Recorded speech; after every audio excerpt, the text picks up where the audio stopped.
Want to get this briefing by email? Here's the sign up. Good evening. Here's the latest. Robin Dienel, Carnegie Institution for Science 1. Huge news from space. Astronomers have captured images of the greatest fireworks show in the universe, the collision of two neutron stars. The cosmic crash, which took place 130 million light-years from Earth, rattled spacetime. Above, in artist's depiction, astronomers around the world scrambled to register the event, a kilonova, which offered them a view into the kind of cosmic forge where the world's jewels, precious metals like gold, silver, platinum and uranium, were minted billions of years ago. Tom Brenner, The New York Times. 2. Today at the White House, President Trump and the Senate Majority Leader, Mitch McConnell, put aside their recent feud at an impromptu 45-minute news conference. The sudden détente highlighted how utterly crucial the White House's tax plan is for Republicans now. The relationship is very good, Mr. Trump told reporters. We are fighting for the same thing. We are fighting for lower taxes, big tax cuts, the biggest tax cuts in the history of our nation. The president commented on a wide range of other subjects. Among the highlights, he blamed Cuba for the mysterious attacks on American diplomats at the embassy in Havana, and falsely claimed that President Obama never contacted families of fallen soldiers. Dennis M. Rivera Pichardo for The New York Times. 3. We Puerto Ricans are fighters and hard workers. My life depends on it. Nearly a month after Maria devastated the island, life remains a struggle. Residents have learned to improvise without power or running water, especially those who live in remote areas, who waited the longest for help and for whom recovery is the farthest off. Above, a makeshift pulley replaced a bridge. Jason Henry for The New York Times. 4. In California wine country, affordable housing was already scarce and hard to build before the wildfires.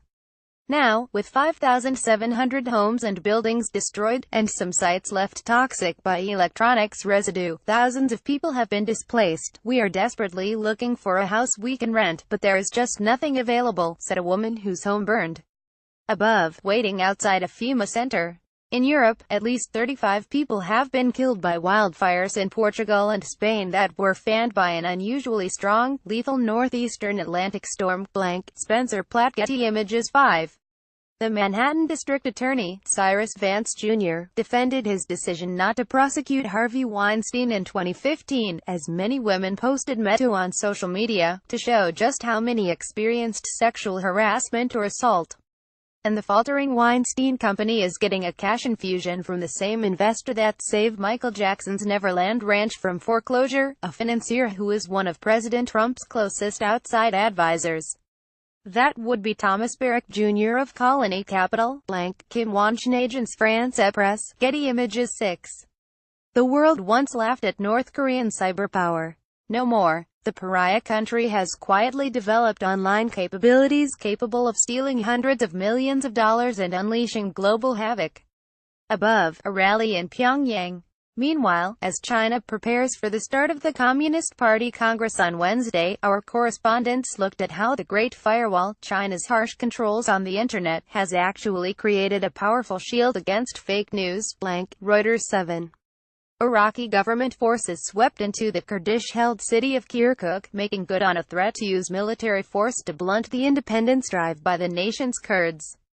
In clashes that pit two crucial American allies against each other, government troops seized the vital city and surrounding oil fields, ousting the Kurdish forces who had controlled the region for 3 years in an effort to build an independent nation. Farah Abdi Warsame, Associated Press. 8.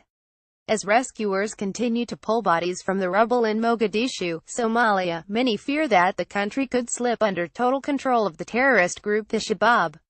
Twin truck bombings there on Saturday killed more than 270 people, and people are referring to it as the country's September 11th. The Shabab has not publicly claimed responsibility, but its members are believed to be behind the attack. This video shows the terrible aftermath. Jessica Hill, Associated Press. 9. Katie Smith, one of the most decorated players in WNBA history, has been named coach of the New York Liberty.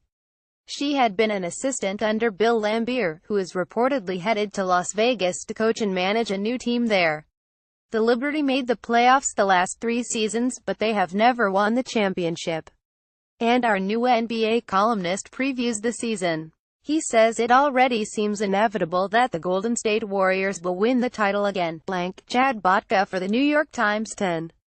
Finally, Barack and Michelle Obama have chosen the artists who will paint their official portraits for the Smithsonian. Mr. Obama chose Kehinde Wiley, above, the art world star who depicts his subjects with flamboyance, vibrant color, and historical sweep. Ms. Obama chose Amy Sherald, a Baltimore-based painter who was added to the list of candidates at the very last minute. The portraits will be unveiled in early 2018. Have a great night. Your evening briefing is posted at 6 p.m. Eastern. And don't miss your morning briefing, posted weekdays at 6 a.m. Eastern, and your weekend briefing, posted at 6 a.m. Sundays. Want to catch up on past briefings? You can browse them here. If photographs appear out of order, please download the updated New York Times app from iTunes or Google Play. What did you like? What do you want to see here? Let us know at briefing@nytimes.com.